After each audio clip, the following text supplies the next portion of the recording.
जय श्री राम गया भाड़ में, हम नहीं कहेंगे जय श्री राम, बोलना पड़ेगा। हम सीताराम कहेंगे। नहीं बोलना पड़ेगा आपको। जय श्री राम नहीं कहेंगे, बोलना पड़ेगा आपको, बोलना पड़ेगा आपको। नहीं बोलेंगे। बोलेंगे आप। मैं हर हर महादेव अल्लाह अकबर, ब्राह्मणों के अल्लाह अकबर। हाँ बोलूंगा। आपका नाश होगा। नाश ही आरएसएस और बीजेपी वालों का होगा और आप जैसे बोलने वालों का होगा। प्रभु राम का नाम सीताराम है, बीज मंत्र। कहिए तो अल्लाह अकबर, अल्लाह अकबर, हर हर महादेव। जय श्री राम नहीं बोलेंगे। जय श्री राम तो गुंडे मवालियों की भाषा है? हाँ, सीताराम शुद्ध है। क्या सीताराम हुआ था केजरीवाल के घर पे देखे थे ना, आपका भी शरीर जो है ना रंग भगवा से पोते देगा। भाई साहब मैं फौजी आदमी हूँ। आप बूढ़े हो गए। अब अरे बूढ़ा हो जा, शेर बूढ़ा हो जा तो भी शिकार नहीं बंद करता। फौजी आदमी हूँ। हाँ, सलाह उठा लूंगा तो 50 पे भारी पड़ जाऊंगा। आप पंडित हैं? मैं ब्राह्मण हूँ, सनातनी ब्राह्मण। ब्राह्मण मानते हैं? हाँ, ठीक। आप मंदिर के गेट पे भिखारी पाए जाएंगे। क्या पूरे हिंदुस्तान को भिखारी अड्डानी अंबानी चक्कर बनाना चाहते हो? देश की जनता या इस देश के लोकतंत्र का हनन करना चाहते हो? संविधान को खत्म करना चाहती है आरएसएस। आरएसएस की विचारधारा है। तमाम विद्वानों ने कहा था कि अगर ये आरएसएस वाले आ जाएंगे देश में तो देश के तमाम शिक्षण संस्थाओं को, देश की तमाम संस्थाओं को नष्ट करेंगे, छिन्न भिन्न कर देंगे। अब भारत को 1932 में लेके चले जाएंगे। देश में रसिया जैसी खूनी क्रांति की जरूरत है। रसिया जैसी? हाँ, 1917 में जो हुई थी रसिया जैसी। हाँ, बस खूनी क्रांति। खूनी क्रांति की जरूरत है। हम लोग शराब दे रहे हैं देश को। देश में वो अराजकता का माहौल फैल गया है। आरएसएस वालों को जहां मिला काट के फेंक दो। आरएसएस वालों को? हाँ, ये हमारे देश के लिए नासूर है और ये आतंकवादी संगठन है, नक्सली संगठन है। आप शुरुआत करेंगे? हम तो कर ही देंगे। ये जड़ा थोड़ा जाएगा। ये डर है बीजेपी और आरएसएस वाले डर है। चतुर्वेदी जी, क्या लग रहा है, कैसे देख रहे हैं इस देश को जहां लगातार पिछड़ों की आवाज को दबाया जा रहा है, जहां लगातार अग्रिम की भी आवाज को दबाया जा रहा है, जो बोलेगा वो जेल जाएगा? दरअसल मैं यही कहूंगा कि खुद ही को कर इतना बुलंद, खुदा बंदे से कर पूछे बता बंदे तेरी रजा क्या। इससे काम चल जाएगा। मैं आपसे ये कहना चाहता हूं कि हे परमात्मा, ये धरती फटे और संसद घुसे, सीना जो है फटे। नरेंद्र मोदी का सीना फटे। हाँ, ये जब नहीं रहेगा तो इस देश का कल्याण होगा, महंगाई पे कंट्रोल नहीं, आपने होगा। क्या बोला उसको फिर से मैं चाहता हूँ, फिर से बोलिए क्या बोला। हे परमात्मा, धरती फटे और पार्लियामेंट धंसे। ये अनपढ़ जाहिल जब नहीं रहेगा। कौन अनपढ़ जाहिल? देश का प्रधानमंत्री जो उद्योगपतियों के लिए मुजरा दिखा रहा है, मुजरा कर रहा है। हाँ, ताकि इस देश की महंगाई, इस देश की बेरोजगारी, इस देश की बदहाली दूर हो सके। अरे बाप रे बाप, हमारे देश में पुलवामा हुआ उसका आता पता नहीं। हमारे देश में गलवान घाटी तक पहुंच गया चाइना, उसका आता पता नहीं। जिस देश का प्रधानमंत्री अपनी सीमाओं को लेकर के चिंतित न हो, जिस देश का प्रधानमंत्री देश की जनता को भुखमरी को लेकर के चिंतित न हो। अरे राम मंदिर अगर बना है तो राम मंदिर के गेट पे भिखारी पाए जाएंगे। क्या पूरे हिंदुस्तान को भिखारी अड्डानी अंबानी चक्कर बनाना चाहते हो? देश की जनता या इस देश के लोकतंत्र का हनन करना चाहते हो? संविधान को खत्म करना चाहती है आरएसएस। आरएसएस की विचारधारा है। तमाम विद्वानों ने कहा था कि अगर ये आरएसएस वाले आ जाएंगे देश में तो देश के तमाम शिक्षण संस्थाओं को, देश की तमाम संस्थाओं को नष्ट करेंगे, छिन्न भिन्न कर देंगे। अब भारत को 1932 में लेके चले जाएंगे। वही दशा, उसी रास्ते पे हिंदुस्तान चल रहा।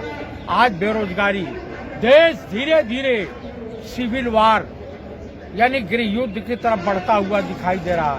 आज जातिवाद की लड़ाई है। कोई भूखमरी पे बात करने को तैयार नहीं है, कोई बेरोजगारी पे बात करने को तैयार नहीं है, कोई देश की बदहाली पे बात करने को तैयार नहीं है। ये देश के जितने भी कल कारखाने हैं बिक रहे हैं। क्या नरेंद्र मोदी, क्या मोहन भागवत के बाप ने बनवाया था एयर इंडिया, इंडियन एयरलाइन या रेलवे? आप ही बता दीजिए भाइयों। नहीं तलक नहीं, ज्यादा बोल रहे हैं आप, ऐसा नहीं लग रहा आपको? ये इस देश की जनता की गाढ़ी कमाई का हिस्सा है, कमाई का परिणाम है कि देश यहाँ तक आगे बढ़ा। पंडित नेहरू की उदारवादिता, पंडित नेहरू जैसा शिल्पकार इस देश को मिला था, जो हिंदुस्तान को क्या नहीं भाखड़ा नंगा बांध वगैरह सब दिया। अच्छा ठीक है, आप पंडित हैं? मैं ब्राह्मण हूँ, सनातनी ब्राह्मण मानते हैं? हाँ ठीक है। तो जितेंद्र मेघवाल की जो हत्या हुई है राजस्थान में, मूछ रखने पे जो हत्या हुई है, उसको कैसे देखते हैं? ये गलत है। आप ब्राह्मण का विरोध करेंगे? ब्राह्मण हो या कोई भी अपराधी होता है। करेंगे विरोध? हाँ पक्का करेंगे। क्या किया जाए उसके साथ? उसके साथ उसका हाथ पैर काट करके और जीभ काट करके रोड पे छोड़ दिया जाए। खुलेआम चैलेंज? खुलेआम चैलेंज। अगर इस तरह का घिनौनी हरकत करता है, मानवता का हनन करता है, और किसी भी मूछ रखने पर, साड़ी पहनने पर, कपड़ा पहनने पर किसी के खिलाफ कोई भी व्यक्ति अगर इस तरह की अपराधी प्रवृत्ति में शामिल होता है तो उसके साथ सख्त से सख्त कार्रवाई होनी चाहिए, क्या वो किसी बिरादरी का हो। नहीं, ऐसा आपने क्यों कहा कि संसद भवन धस जाए, धरती फट जाए, नरेंद्र मोदी का छाती फट? अरे देश की हालत देख करके आपको तरस नहीं आ रहा है? आप देख नहीं रहे कि यहाँ की तमाम बेरोजगार छोटे छोटे बच्चे यूट्यूब ले कैमरा लेकर के दौड़ रहे हैं? आपको नहीं शर्म आ रही है? देख रहे हैं आप लोग? इस देश की माली हालत को नहीं देख रहे हैं? तो इसलिए आप देश एक प्रधानमंत्री को कहेंगे छाती फट जाए? अब फट जाए, ये नहीं रहेगा, न रहेगी बांस, बजेगी बांसुरी। तो आप ये मतलब ब्लेम कर रहे हैं कि वो है तो ऐसा है? हाँ बस उसी 2014 से लेकर के अभी तक इस देश की जो माली हालत खराब हुई है, रिजर्व बैंक दिवालिया हुआ है। आने वाले समय में भारत आर्थिक रूप से दिवालिया हो जाएगा। सिर्फ औपचारिक घोषणाएं हो चुकी हैं, बाकी रह गई हैं। सिर्फ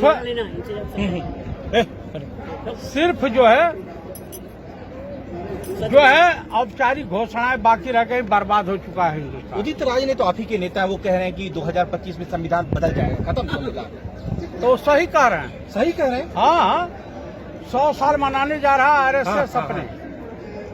जो यूपी का चुनाव जीते हैं कि 2024 में हम आ जाएंगे, हेरा फेरी ईवीएम मैया और एक कमीना कुत्ता चुनाव आयोग के मेहरबानी से, एक छोटा बेईमान जो बैठे हुए हैं इलेक्शन कमिश्नर, इनकी मेहरबानी से बर्बाद हो गया देश। बर्बाद है।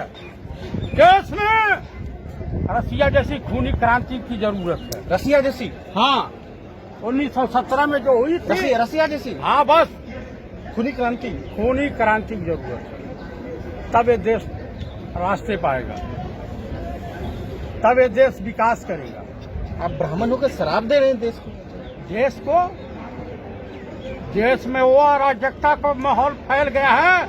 आरएसएस वालों को जहां मिला काट के फेंक दो। आरएसएस वालों को? हाँ, ये हमारे देश के लिए नासूर हैं और ये आतंकवादी संगठन है, नक्सली संगठन है। आप शुरुआत करेंगे? हम तो कर ही देंगे। तो आप सुनिए, क्या चाहते हैं कि इस देश में जिस तरह से पहले सरकारें थी, मनमोहन सिंह की सरकारें थी, शांति प्रिय से ढंग से चले, अर्थव्यवस्था मजबूत हो, लोगों को रोजगार मिले, भूखमरी कम हो। आप कांग्रेस से आपका कोई वजूद ही नहीं दिख रहा, इसलिए आप ऐसा बोल रहे हैं? वजूद तो खुद दिखेगा जब इस देश की जनता रोड पर भूखे तड़प तड़प करके मरती रहे। कोरोना काल में कुत्ते की तरह से इस देश की जनता मर रही थी। हाँ, ये बीजेपी वाले पूछ नहीं रहे, कुत्ते की तरह से तड़प तड़प के मर रहे थे लोग, भूखों प्यासों मर रहे थे। भाजपा की सरकार आ गई। भाजपा की सरकार चुनाव आयोग की मेहरबानी से आई, ईवीएम भैया की पास हुई है। 19 लाख ईवीएम मशीन गायब है। चुनाव आयोग मिल जाए तो पब्लिक हमको मिल जाए ना, अकेले ही रोड पर मिल जाए, जूता मारूंगा। चुनाव आयोग? हाँ, तो 19 लाख ईवीएम मशीन गई कहाँ? आप जेल जाएंगे पक्का? जेल जाना, जेल तो मर्द ही जाता है ना, हिजड़ा थोड़ा जाएगा। ये डर है बीजेपी और आरएसएस वाले डर है। हम कांग्रेसी नहीं डरते, हमारा तो इतिहास रहा है। पूरा जवानी कांग्रेस को दे दिया, अभी कांग्रेस कर रहा है। क्या दिया कांग्रेस? कोई किसी को कुछ देता है? नरेंद्र मोदी ने बहुत सारे को मंत्री बना दिया। अरे बनाते रहे मंत्री। जो राजकुमार शिखंडी टाइप का ब्राह्मण होगा वो बीजेपी में होगा, अब बाकी तो देश में। भागवत जी भी तो ब्राह्मण है। वो ब्राह्मण कहाँ? वो तो यहूदी है, उसके पूर्वज यहूदी थे। ब्राह्मण नहीं, वो ब्राह्मण नहीं है। अब आर.डी. शुक्ला की 1952 वाली ब्राह्मण। महंगाई इतनी भर गई, महंगाई को क्या देख रहे हैं आपने? महंगाई से जब तक जनता रोड पे नहीं उतरेगी तब तक आप हम और कब उतरेगी जनता रोड? उतरे या भाड़ में जा, भाड़ में जा, मरे, कहाँ तक कोई समझावे? मर तो रहे हैं लोग, कहीं काउंटर में मर रहे हैं, कहीं पुलिसिया शोषण से मर रहे हैं, कहीं कुछ तरह से मर रहे हैं। कह रहा है देश में रहना होगा ना तो जय श्री राम कहना होगा। जय श्री राम गया भाड़ में, हम नहीं कहेंगे जय श्री राम। बोलना पड़ेगा। हम सीताराम कहेंगे। नहीं बोलना पड़ेगा। जय श्री राम नहीं कहेंगे। बोलना पड़ेगा आपको, बोलना पड़ेगा आपको। नहीं बोलेंगे। बोलेंगे आप? मैं हर हर महादेव अल्लाह अकबर। ब्राह्मणों के अल्लाह अकबर? हाँ बोलूंगा। आपका नाश होगा। नाश ही आरएसएस और बीजेपी वालों का होगा और आप जैसे बोलने वालों का होगा। प्रभु राम का नाम सीताराम है, बीज मंत्र। कहिए तो अल्लाह अकबर। अल्लाह अकबर, हर हर महादेव। जय श्री राम नहीं बोलेंगे। जय श्री राम तो गुंडे मवालियों की भाषा है? हाँ, सीताराम शुद्ध है। सीताराम। क्या हुआ था केजरीवाल के घर पे देखे थे ना, आपका भी शरीर जो है ना रंग भगवा से पोते देगा। भाई साहब मैं फौजी आदमी हूँ। आप बूढ़े हो गए। अब अरे बूढ़ा हो जा, शेर बूढ़ा हो जा तो भी शिकार नहीं बंद करता। फौजी आदमी हूँ। हाँ, असलहा उठा लूंगा तो 50 पे भारी पड़ जाऊंगा। असला उठा लेंगे अभी भी? हाँ। वो कह रहे हैं कि 1000 रुपए डीजल पेट्रोल होगा तो फिर भी खरीदेंगे साथ। अरे खरीदने तो कहीं कुछ नहीं है, वो सब भिखमंगे हैं, वैसे भगते हैं। 150 रुपया दिहाड़ी पे काम करते हैं। एक संसद मंदिर को आप कह रहे हैं धरती के तर चला जाए? वो तो धंस ही जाएगा, वहाँ पापी सब पहुँचे। पापी पहुँचेगा? हाँ। राहुल गांधी भी पापी हैं, आप पहुँचे? राहुल गांधी भी पहुँचे हैं वहाँ। राहुल गांधी और सोनिया गांधी जैसे व्यक्तिगत विचार वाले मिल जाए तो इस देश की दशा ही सुधर जाए।